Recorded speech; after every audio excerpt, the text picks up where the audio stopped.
दिनैनि गोदान भिडिअआव आरो फिन खेबसेबाव बरायफिनबाय।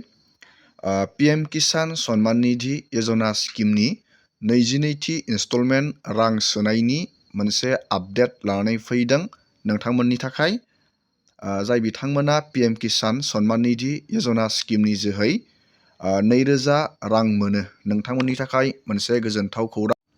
बेनो जाबाय पीएम किसाननि रां सोनाय समा सफैलायबाय। गोबां खेथियकफोरा मिथिनो लुगैदों पीएम किसाननि 2000 रांखौ माब्ला मोनगोन। गोबाङानो सोंहरदों माबे मान्थआव मोनगोन, माबे डेटआव मोनगोन, बेनि फाइनाल डेटआ माब्ला।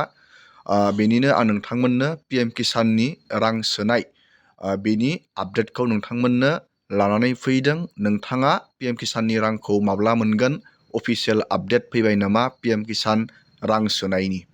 आरो जोङो मोनसे गोनांथार आपडेट सावरायगोन।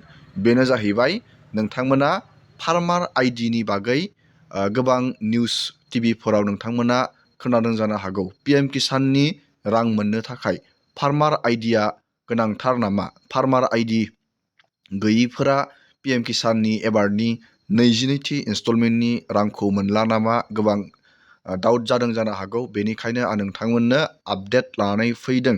जाय बिथांमोना दासिमबो फार्मार आइडिखौ बानायाखै, नोंथांमोना नैबे एबारनि पीएम किसाननि रांखौ मोनगोन ना मोना, आरो फार्मार आइडिखौ बोरैहाय बानायनो हायो, बेनि बागै आं नोंथांमोननो आपडेट खोन्थाहरगोन दिनैनि नैबे भिडिअनि जोहै। आरो गोबां मानसियानो पीएम किसाननि बेनिफिसारि नामा गोबांनियानो रां सोगाफ्रोमबो दानजागासिनो दं। बे मा जाहोननि थाखाय नामा पीएम किसाननि नैबे स्किमनि 2000 रांनि जाय बिथांमोना अलरेडि सिलेक्ट जानानै रां मोनखाबोबाय थायो, गोबांनियानो सम लानानै बे रां सोनायाव गोबांनियानो दानजागासिनो दं। बे मा जाहोननि थाखाय दानजादों, जोङो बे आपडेटखौबो नैबे भिडिअनि जोहै नायगोन। मस्ट इम्परटेन्ट आपडेट लानानै फैदों नोंथांमोननि थाखाय। जुदि नोंथाङा बेफोरबायदिनो गोदान गोदान आपडेट, डिटेल स्किम, डिजिटेल खौरां नायनानै नोंथाङा मोजां मोनो, जुदि चेनेलाव गोदान फैदों, चेनेलखौ साबस्क्राइब खालामबानो जाबाय। दानिया जोङो गिबियावनो सावरायग्रोनि पीएम किसाननि रांखौ माब्ला मोननो हागोन नोंथांमोना बेंक एकाउन्टआव। गोबाङानो सोंहरदों, गोबाङानो मिथिनो लुगैदों। बे आपडेटखौ जोङो नायग्रोनि। बेनि उनाव जोङो लास्ट जोङो नैबे दानि बुंनाय बे आपडेटफोरखौ जोङो फारि फारि नायगोन। गिबियावनो पीएम किसाननि एबारनि नैबे 22थि इनस्टलमेन्टनि रांखौ नोंथांमोना नैबे फेब्रुवारि मान्थ, दिनै फेब्रुवारि हाबबाय मान्थआ। बे फेब्रुवारि मान्थनि गेजेरावनो नोंथांमोना पीएम किसाननि 2000 रांखौ मोननो हागोन। डेटआ दिनै गाबोन बे समनि गेजेरावनो बा बे सप्तानि गेजेरावनो पीएम किसाननि रां सोनाय डेटआ ओंखारनो हागौ। मानो होनोब्ला फेब्रुवारियाव पीएम किसाननि रांखौ मोननाय जायो।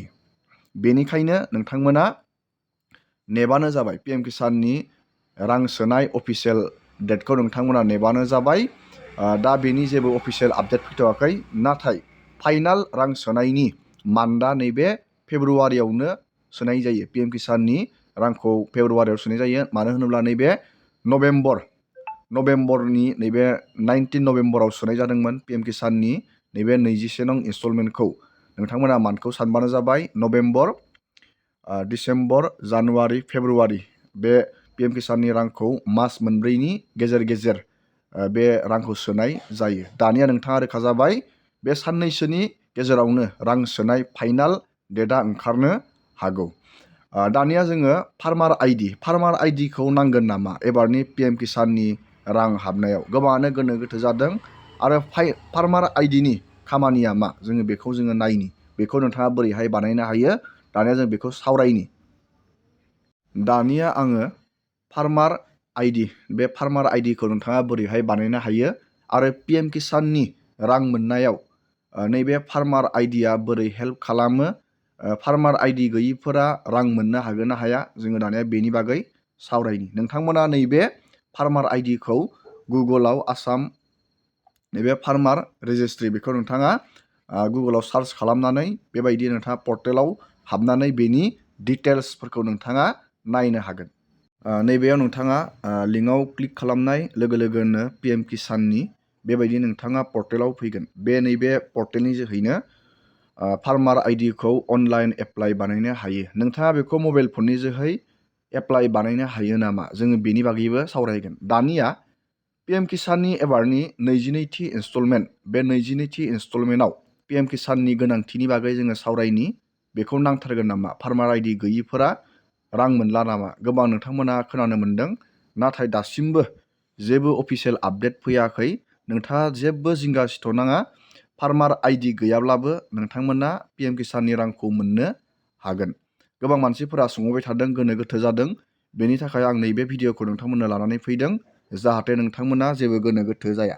नाथाय नोंथांमोना नैबे फार्मार आइडिखौ बानायनानै लाबानो जाबाय। मेन्डेटरि जाय बिथांमोना पिएम किसानाव रां मोनाखै, दासिमबो रां मोनाखै, बा पिएम किसानल' नङा, प्रधान मन्त्रि फसल बीमा यजना, गोबां बेबायदिनो फार्मारफोरनि स्किम दं। जुदि नैबे फार्मार आइडिखौ नोंथाङा बानायनानै लानो हायो, गोबां बेबायदि गभर्नमेन्टनिफ्राय ओंखारनाय खेथियकफोरनि स्किमनि लाबखौ नोंथाङा फार्मार आइडि थायोब्ला इजियावनो नोंथाङा मोननो हायो। मानो होनोब्ला बे मोनसे नोंथांनि आइडेन्टिटि, फार्मार आइडेन्टिटि। बेखौ जेनुवेन खेथियकफोराल' फार्मार आइडिखौ एप्लाइ खालामनानै लानो हायो। बेयाव गोबां लेन्डनि डिटेल्स होनांगौ जायो। बेखायनो नोंथांमोना सम थानायावनो फार्मार आइडिखौ बानायनानै ला। बेयो मेन्डेटरि। सानसे समाव पिएम किसानावबो बेबायदि जानो हागौ। फार्मार आइडि गैयाब्ला बे पिएम किसाननि नोंथांनि बेनिफिसारि नामा दानजानाय बेबायदि जानोबो हागौ। बेनिखायनो नोंथांमोना बे फार्मार आइडिखौ बानायना ला, सानसेयावनो जायो। दानिया बेखौ बोरै बानायो आं बे आपडेटखौ नोंथांमोननो खोन्थाहरनि। नैबे पर्टेलनि जोहै बेखौ बानायो, नाथाय नोंथाङा बेखौ हारसिङै एप्लाइ खालामनो हानाय नङा। बेखौ नोंथाङा नैबे लगइन उइथ सिएसि, नोंथाङा सिएसि सेन्टाराव थांनांगोन। बे सिएसि सेन्टाराव थांनानै नोंथाङा बेखौ एप्लाइ खालामनांगोन। नोंथाङा जास्ट नोंथांनि आधार कार्ड, लेन्डनि डिटेल्स, बेखौ नोंथांमोना डकुमेन्टखौ लांफाबानो जाबाय, फट' लांफाबानो जाबाय, आधारजों लिंक थानाय मबाइल नाम्बार, बेबायदि नोंथाङा बेसिक नोंथाङा डकुमेन्टफोरखौ लांनानै बे फार्मार आइडिखौ सिएसि सेन्टाराव थांनानै इजियावनो बानायनानै लानो हागोन। बेखौ नोंथाङा सानसेयावनो बानायना लानो हागोन। नैबे अनलाइन जायो। नाथाय बेखौ नोंथांमोना दानिया अनलाइन बेखौ हारसिङै एप्लाइ खालामनो हानायनि बेयाव जेबो सुबिदा गैया। नोंथाङा एप्लाइ खालामनो थाखाय सिएसि सेन्टाराव थांथारनो नांगोन। दानिया नोंथाङा रोखा जाबाय।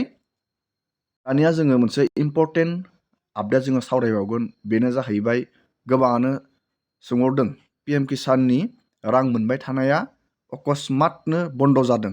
मानि थाखाय बेयो जादों आं नोंथांमोननो खोन्थाहरनि।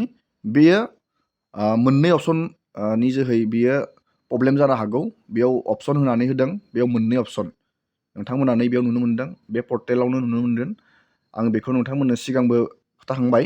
मोननै बेयाव अपसन, नैबे 1 आरो 2 मोननै बेयाव इम्पर्टेन्ट नटिसनि जोहै फोरमायनानै होखादों। आं बेखौ सिगांनि भिडिअ'आवबो खोन्थाखांबाय।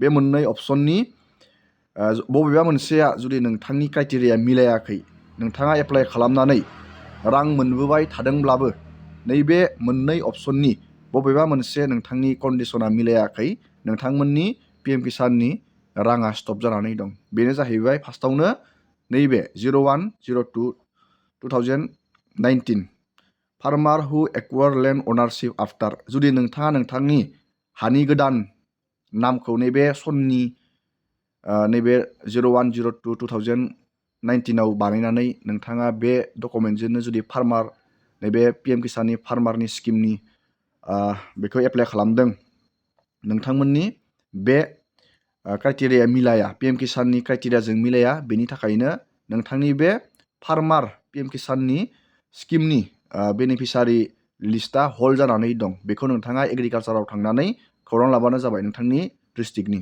आरो मोनसे नैबे अपसना जाबाय, न'खरसेयावनो साथाम साब्रै मोनसे लेन्ड डिटेल्सजोंनो गोबां फार्मारफोरा एप्लाइ खालामदों। बेबायदि कन्डिसनावबो गोबांनियानो स्टप जानानै दं। नोंथांमोना बुजिबाय जानो हागौ।